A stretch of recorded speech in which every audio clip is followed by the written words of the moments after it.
अस्सलाम वालेकुम dear students, मेरे पास इस टाइम केमिस्ट्री 9 की बुक है। और जैसा कि मैंने एक सीरीज़ जो है वो स्टार्ट की हुई है कि मैं चैप्टर वाइज जो है वो आप लोगों को बताता हूँ कि चैप्टर में क्या चीज़ें इंपॉर्टेंट हैं, क्या चीज़ें आप स्किप कर सकते हैं। तो आज जो चैप्टर मैं आप लोगों के साथ डिस्कस करने जा रहा हूँ वो है जी आपका chapter number 5 which is physical states of matter. तो इस चैप्टर में से आपने क्या कुछ करना है, क्या चीज़ें स्किप करनी है। सबसे पहले जो सिंगल फर्स्ट पेज है उसको आप स्किप करें, आप नेक्स्ट पेज पे आएँ। नेक्स्ट पेज पे आपके पास जो डेफिनेशन होगी सबसे पहले वो है जी डिफ्यूजन की। और अगर बायोलॉजी आप पढ़ते हैं तो आपको पता होगा कि डेफिनेशन जो होती है, डिफ्यूजन की डेफिनेशन जो बायो में पढ़ते हैं वही इधर भी आप लिख सकते हैं। अब ये सिंपल ये कह सकते हैं movement of the molecule from the higher concentration to the lower concentration is called diffusion. यहाँ तक आपकी डिफ्यूजन की डेफिनेशन हो जाती है। अच्छा, डिफ्यूजन की डेफिनेशन ऑलरेडी आपके पास हाईलाइट हुई हुई है, तो आपने इसी को याद करना है। अच्छा, पेपर के अंदर ना ये क्वेश्चन पूछा जा सकता है कि डिफ्यूजन और फ्यूजन के रेट को कंपेयर करें और बताएं कि किसका रेट फास्ट होगा। तो आप देख सकते हैं कि डिफ्यूजन में गैस के मालिक्यूल फ्रीली आ रहे हैं, जबकि फ्यूजन में एक होल के ज़रिए उनको पास किया जा रहा है। तो होल में से सारी बात है, टाइम लगेगा गैसेस को मिक्स होने में। तो फ्यूजन जो है वो स्लो प्रोसेस होगा, diffusion will be a fast process, faster process. Pressure आ जाता है जी, प्रेशर की ये डेफिनेशन है, ये आपने कर लेनी है। और प्रेशर के आपने यूनिट सारे याद करने हैं। 180 M is equal to 760 M G is equal to 760 torr. ये कन्वर्जन सम टाइम आ जाती है पेपर के अंदर। 180 M is equal to 101.325 kilo pascal, और पास्कल में होगा तो 10⁵ आ जाएगी। वैसे प्रेशर का यूनिट जो ऐसा यूनिट है, सिस्टम इंटरनेशनल यूनिट है, वो है जी पी ए पास्कल। इतनी आप याद करें। कंप्रेसिबिलिटी में आप ये बता दें, जस्ट ये याद कर लें कि gases are highly compressible due to the large spaces between the gas molecules, बस।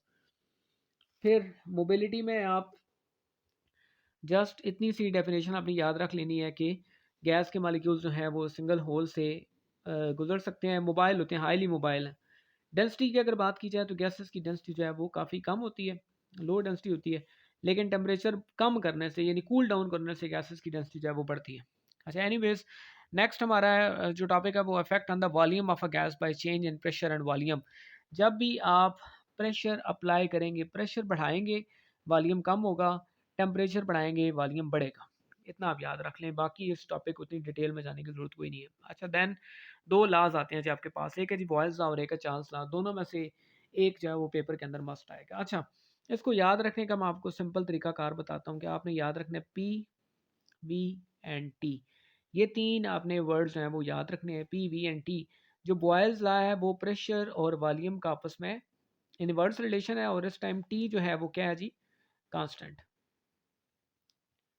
टी कांस्टेंट है और पी और वी आपस में इनवर्स हैं। जबकि जो हमारे पास चार्ल्स लॉ है उसमें वी और टी ये आपस में डायरेक्ट हैं, और पी जो है वो उस टाइम कांस्टेंट है। तो यूं आप याद रखेंगे तो आपको ये लंबे अरसे के लिए याद रहेगा। बॉयल्स लॉ में जब आप आते हैं तो बॉयल्स लॉ की सिंपल आपने डेरिवेशन याद करनी है।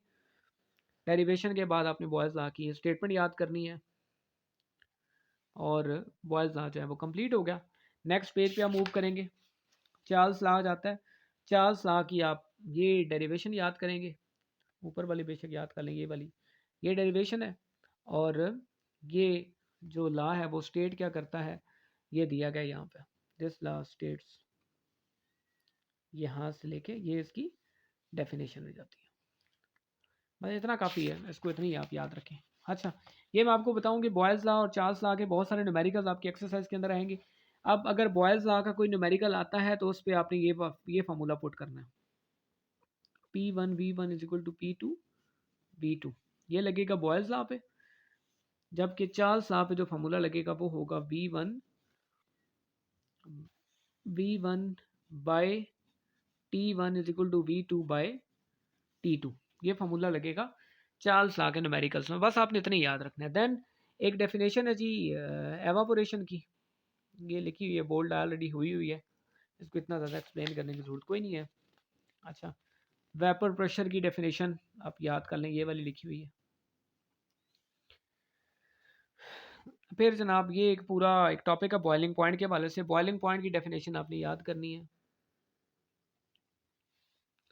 बॉइलिंग पॉइंट वो टेम्परेचर कि जिस पे किसी भी लिक्विड का वेपर प्रेशर जो है वो बाहर एटमॉस्फेरिक प्रेशर के बराबर हो जाता है, उससे कहते हैं बॉइलिंग पॉइंट। ये सेल्फ असेसमेंट इंतहाई इंपॉर्टेंट है, मैं इसके ऊपर लिख रहा हूँ वेरी वेरी इंपॉर्टेंट। अब इसका सोल्यूशन क्या होगा ये मैं नेक्स्ट किसी वीडियो के अंदर आप लोगों को एक्सप्लेन करूँगा, लेकिन आपने ये दो क्वेश्चन जो हैं वो हर सूरत आपने हर लिहाज से तैयार करने हैं ये पेपर के अंदर, इनका बहुत ज़्यादा चांस आने का। देन इस जब नीचे पेज के ऊपर कुछ नहीं है इतना ख़ास, डिस्टिलेशन की आपने डेफिनेशन याद करनी है। डिस्टिलेशन, ये डिस्टिलेटिंग चैम्बर है, इसकी डायग्राम भी मस्ट करें, ठीक है। मैं इसके ऊपर लिख देता हूँ जी इम्पोर्टेंट, क्योंकि डिस्टिलेशन ऑपरेटर्स की डायग्राम आ सकती है लेबलिंग के लिए, तो ये आपको आनी चाहिए।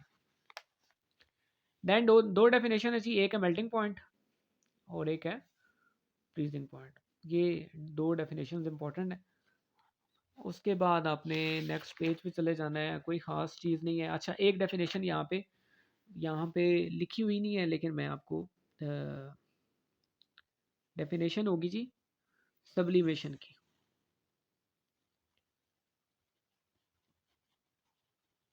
सब्लिमेशन डेफिनेशन सब्लिमेशन की होगी जी, the process in which a solid directly changes into gaseous state without passing through liquid state is called sublimation. और इसकी आप एग्जांपल देंगे ड्राई आइस।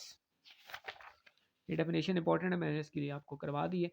सॉलिड्स में जब आप आते हैं तो आपके पास दो डेफिनेशन आती है जी, क्रिस्टलाइन सॉलिड्स और एमॉर्फस सॉलिड। ये दोनों की डेफिनेशन हाईलाइट हुई है, बोल्ड हुई है, आपने दोनों की डेफिनेशन करनी है और उसके बाद आपने ये वाला टेबल करना है। ये दो का कंपैरिजन पेपर के अंदर आने के बहुत चांसेस हैं। एलोट्रॉप्स, एलोट्रॉप्स की डेफिनेशन ये लिखी हुई एलोट्रॉप्स की डेफिनेशन हो गई जी, और एलोट्रॉपी भी हो गया।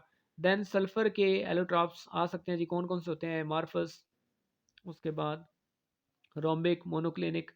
अब इसके अंदर कितने कितने आइटम्स होते हैं ये आपने ज़रा एक नज़र इसको देख लेना है। जिस तरह ये आ सकता है पेपर के अंदर के plastic sulphur is the dash form of sulphur, उसमें दो तीन ऑप्शन वो आपको दे सकते हैं। फास्फोरस की एलोट्रॉप्स, यानी एलोट्रॉपी वाला पूरा टॉपिक आपने याद करना है, ये इंपॉर्टेंट है। देन चैप्टर क्लोजिंग की तरफ चला गया। ये आपने टेबल चार्ट जो है वो लाजमी कर लेना, क्योंकि पेपर के अंदर लिक्विड या गैस स्टेट का या सॉलिड लिक्विड का आपस में कंपैरिजन आ सकता है, तो आपको 3 से 4 पॉइंट्स आने चाहिए विद एग्जांपल। चैप्टर क्लोजिंग की तरफ जा रहा है जी ऑलमोस्ट। ये एक ग्राफ इंपॉर्टेंट है फॉर योर प्रैक्टिकल्स, इस ग्राफ को लाजमी कर लेना आप लोगों ने। और ये न्यूमेरिकल्स हैं, ये न्यूमेरिकल्स उन्हीं दो फार्मूला से होंगे जो कि पीछे मैंने डिस्कस कर लिए। कहीं भी अगर बॉयल्स लॉ का जिक्र होगा तो वो P1 V1 is equal to P2 V2 के तहत होगा, और अगर चार्ल्स लॉ का होगा तो वो V1/T1 is equal to V2/T2। लेकिन एक इंपॉर्टेंट बात आप याद रखनी है आपने कि टेम्परेचर हमेशा आपने केल्विन में लेना है, और डिग्री सेंटीग्रेड को केल्विन में कैसे कन्वर्ट करते हैं, 273 उसमें ऐड करके। और अगर आपको ऑलरेडी केल्विन में टेम्परेचर दिया हो तो गुड, अगर वैसे आपको एहतियातन पेपर के अंदर क्वेश्चन आ जाता है कि convert this temperature from kelvin into degree centigrade, तो आप 273 उसमें से माइनस कर देंगे। तो ये था जी चैप्टर नंबर आपका 5, physical states of the matter. और उम्मीद है कि बहुत सारी चीज़ें आपको इसमें क्लियर होगी होंगी। वीडियो देखने के लिए बहुत शुक्रिया। Till then take care.